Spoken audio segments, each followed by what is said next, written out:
अरे टैटू से लेके स्टैचू तक बदला। अरे तोहार नाम का हमार बात सुनो। राजाऊ के नाम चाहे राजाऊ के नाम हो, दोनों ना मैच उठाऊ लिखवा लो। रमेश को बदवाइली है अब तो। अच्छा गुलशनो को लिखवाइली है यहीं को।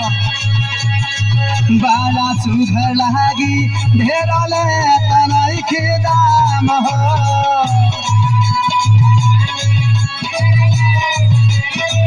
खाली 125 रुपया लागी है गुलशन को।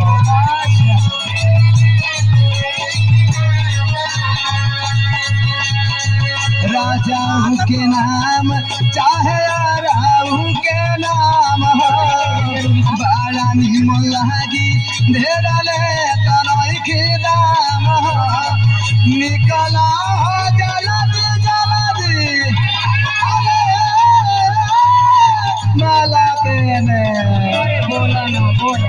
अरे 2-4 लोग और बटोरा ना हो। खुदे लोग आ जाएंगे। अरे जोरे ना जाओ तनी गांव में घूम के खबर दे दे रे। बढ़िया लेना पीछो पीछो। निकला जल्दी छोड़ के मकाना गोदवा ना हो।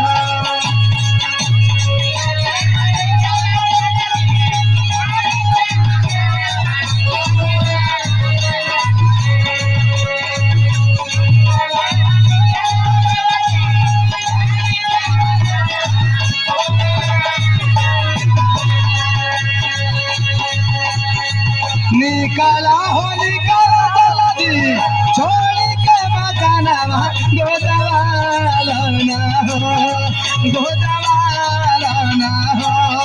मालकिनी तू गोदाना गोदवाला ना हो। सीधा किसान के ना गोदवा मुल्ची गोद दे भौजा ना गोद दे। जाना तारू अब बगलिया वाला रुआ में आ जाइबो अपना ढोड़ी पर गोदा वाली।